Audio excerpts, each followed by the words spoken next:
Pakistan is back again with a big bang.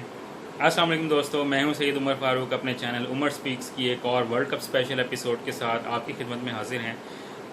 Will you believe, आपको क्या यकीन आ रहा है? मुझे भी यकीन नहीं आ रहा। पाकिस्तान ने साउथ अफ्रीका को एक दफ़ा फिर वर्ल्ड कप में हराया।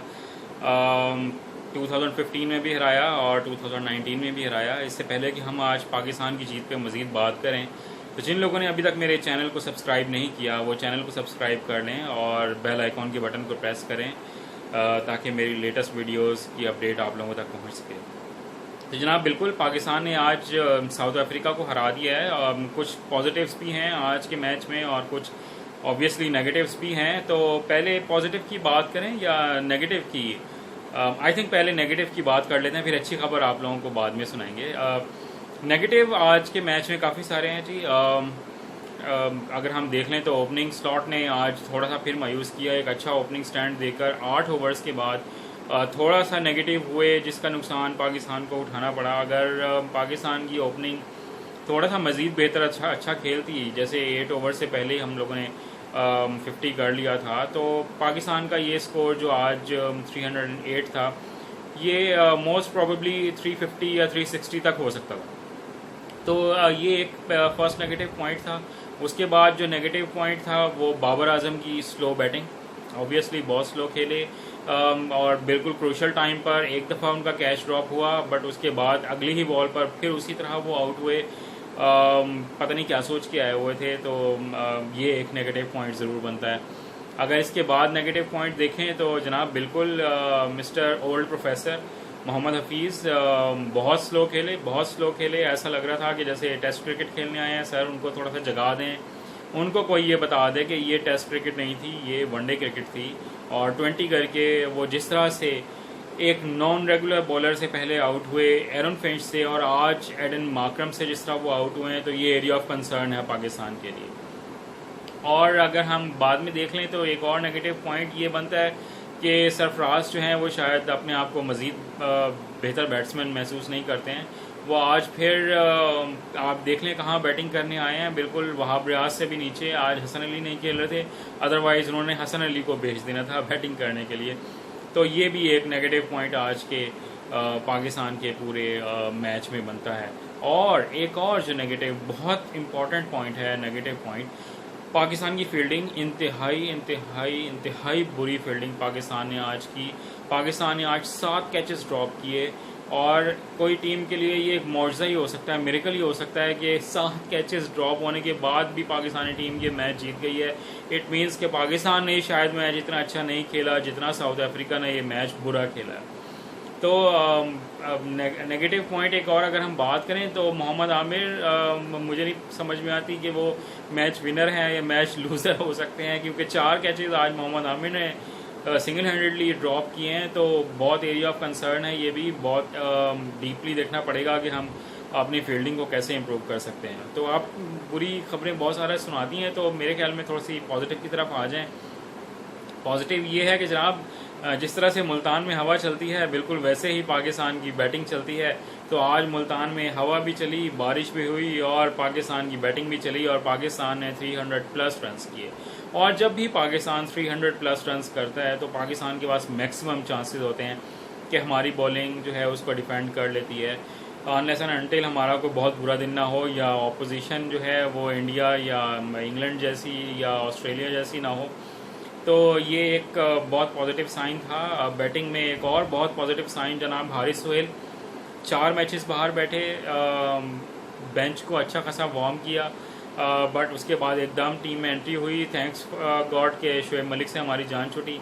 आई होप कि वो अपना आखिरी मैच खेल चुके होंगे। ये भी एक पॉजिटिव साइन है पाकिस्तान के लिए कि शोएब मलिक ने शायद जान छोड़ दिया पाकिस्तान की। तो इसके बाद अगर हम पॉजिटिव्स की देखें तो पाकिस्तान ने बॉलिंग काफ़ी बेहतर की है। वहाब रियाज ने कदरे बेहतर बॉलिंग की, शाहीन शाह अफरीदी भी कुछ बेहतर शेप में आज नज़र आए।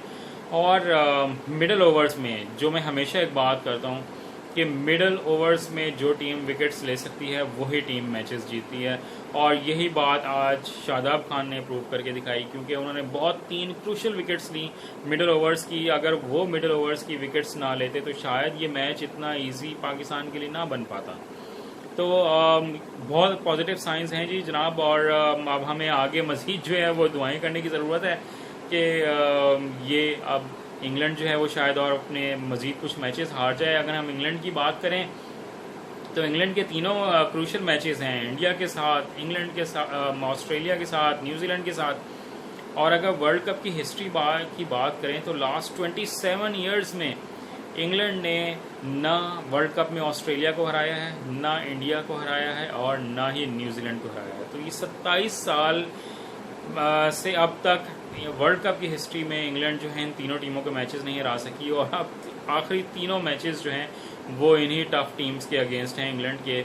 और पाकिस्तान ने तो शायद कितना क्रिटिसाइज़ किया, हम लोगों ने सोशल मीडिया पे क्रिटिसाइज़ किया या नहीं किया, बट इंग्लैंड की बहुत दुर्गत बनी हुई है। इंग्लैंड के मीडिया ने उनको एक तरह से उधेड़ के रख दिया है, इतनी बुरी हालत की है अपनी टीम की और ऑयन मॉर्गन और उनकी टीम की कि आप सोच नहीं सकते हैं। क्योंकि उनका मीडिया इतना स्ट्रॉन्ग है, उनका न्यूज़पेपर इतना स्ट्रॉन्ग है, वहाँ लोग शायद टीवी चैनल्स इतना नहीं देखते बट न्यूज़पेपर्स बहुत ज़्यादा पढ़ते हैं, चाहे वो ट्रेडिशनल न्यूज़पेपर हो या इलेक्ट्रॉनिक न्यूज़पेपर हो। तो बहुत बुरा असर किया है जनाब इंग्लैंड की टीम का। और इतना क्रूशल मैच था श्रीलंका के साथ जो उन्होंने लूज़ किया और इस पर बहुत ज़्यादा क्रिटिसाइज़ किया जा रहा है। अब जो नेक्स्ट मैचेस आने वाले हैं इंग्लैंड के, जो 3 बहुत क्रूशल मैचेस हैं, तो उसमें बहुत टफ टाइम देखना पड़ेगा इंग्लैंड को और बहुत ज़्यादा अंडर प्रेशर भी होंगे। क्योंकि अगर उसमें से 2 मैचेस हारते हैं तो स्ट्रेट अवे वर्ल्ड कप से बाहर चले जाते हैं। तो ये अगर नेक्स्ट आने वाला मैच इंग्लैंड अगर हार जाता है तो ये वर्ल्ड कप और ज़्यादा ओपन हो जाएगा और बड़ा ज़बरदस्त जनाब ये वर्ल्ड कप के अब सिचुएशंस जो हैं वो चेंज होती नज़र आ रही हैं। आई डोंट नो, और अभी से कुछ ना कुछ प्रिडिक्ट करना जो है वो थोड़ा सा मुश्किल हो जाएगा किसी भी प्लेयर के लिए, किसी भी एनालिस्ट के लिए। तो अभी प्रिडिक्ट नहीं करते हैं। कल का मैच जो है वो एक और इम्पॉर्टेंट मैच है फॉर बांग्लादेश। तो उसमें बांग्लादेश अगर अफ़गानिस्तान को हरा देती है तो ये एक और भी ज़्यादा इंटरेस्टिंग पॉइंट हो जाएगा। और मुझे लगता है कि बांग्लादेश जो है वो कल अफ़गानिस्तान को हरा देगी।